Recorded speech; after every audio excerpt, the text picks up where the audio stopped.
Les attaques, comme disait Gladys, effectivement, elles sont assez volumineuses. 19 millions d'attaques, c'est quand même un chiffre assez impressionnant, mais elles sont variées. C'est-à-dire que les attaques vont de l'attaque la plus simple, ce qu'on appellerait le phishing, ou on va dire l'envoi de virus, mais on peut aller aussi sur des attaques beaucoup plus avancées, ce qu'on appelle chez nous des APT. Donc ce sont des attaques évasives qui sont très très difficiles à détecter avec des outils standards.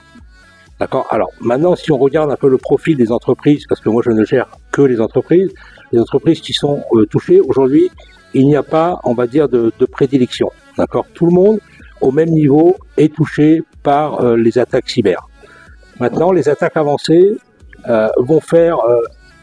seront plus, on va dire, ciblées sur des entreprises ayant pignon sur rue et ayant la capacité financière à pouvoir payer des rançons. Parce que j'ai envie de dire, le cybercrime, pour certains, c'est un métier. Il y a quelques années, quand on entendait des petits jeunes qui s'amusaient à aller, je sais pas, pirater un site institutionnel, ça faisait un peu sourire les gens. Aujourd'hui, ces attaques sont faites par des bandes organisées. La plupart ne se connaissent pas, en fait, ils ont des pseudos sur le dark web. Ils se réunissent pour faire, dans certains cas, des attaques ciblées et vont aller travailler, donc par exemple des banques, des sociétés, par exemple d'électricité ou autres, où ils savent qu'effectivement, à partir du moment où ils vont mettre en péril la société, ils pourront obtenir, on va dire, une rançon pour les libérer. Alors, peut-être que la question suivante, c'est on paye ou on ne paye pas. Le principe, c'est on ne paye pas, parce que lorsque l'on paye, on n'est pas sûr de plein de choses. On n'est pas sûr que les hackers vous redonnent la main sur votre système, donc vous allez payer sans aucune contrepartie. Mais dans tous les cas, une chose qui est sûre, c'est qu'à partir du moment où vous allez payer, la communauté de hackers va communiquer en interne, et en disant, voilà, ça c'est un bon client, vous pouvez y aller, il m'a payé une fois, il paiera 2 fois. Il paiera 3 fois, il paiera autant qu'il doit payer.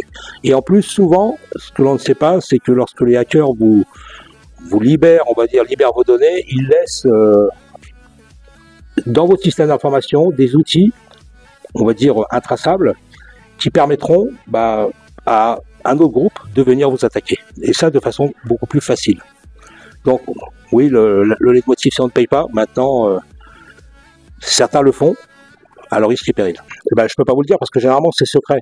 Il n'y a pas aujourd'hui d'entreprises qui disent j'ai payé un ransomware à hauteur de, je ne sais pas, 500 millions, 1 milliard de francs, j'en sais rien. Déjà, il y a 2 choses.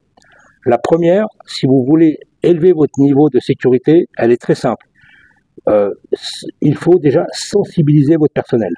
Il faut que les entreprises sensibilisent leurs employés en leur disant, voilà, aujourd'hui, vous avez un accès sur Internet au sein de l'entreprise, c'est dangereux, et il ne faut pas cliquer n'importe où, n'importe comment et n'importe quand. Vous allez recevoir, par exemple, on va les sensibiliser quand ils vont recevoir des emails.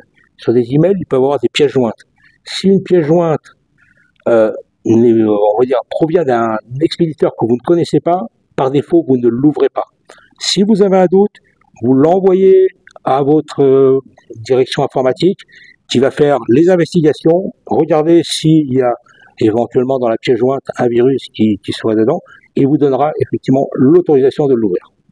Donc ça, c'est la première étape, c'est la sensibilisation. Avec ça, on va dire, vous allez, vous prévenir à peu près 80% des attaques. Parce que, à la base, lorsqu'une attaque est lancée chez un client, il y a une erreur humaine, c'est-à-dire qu'il y a une intervention humaine au sein de l'entreprise qui, comme je vous disais, a cliqué sur soit un lien, soit une pièce jointe. Maintenant, derrière, il faut mettre en place des systèmes d'information, des systèmes de sécurité, pardon. Et les systèmes de sécurité, il ne suffit pas de les installer une fois pour qu'ils soient pérennes. Il faut les installer, mais il faut les faire vivre. Parce que, je pense que Gladys vous a parlé aussi du nombre de menaces que l'on détectait tous les jours. Eh bien, si on détecte environ 400 000 menaces par jour, vous imaginez bien que votre système doit s'adapter. Alors, effectivement, on travaille avec des systèmes liés avec de l'intelligence artificielle, c'est-à-dire qu'on ne va pas développer 400 000 antidotes tous les jours, sinon ça n'aurait pas de sens. Mais par contre, ce qui est sûr, c'est qu'il va falloir que l'on adapte. Et adapter la cybersécurité, c'est quoi?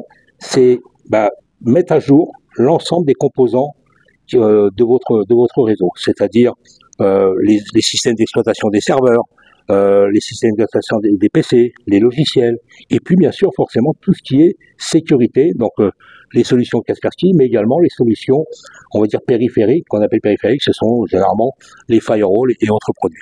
Donc ça, c'est un travail de tous les jours. Si vous lâchez prise à un moment donné, ne serait-ce que quelques jours ou une semaine, soyez sûr que les attaquants vont trouver une brèche et vont effectivement s'y immiscer.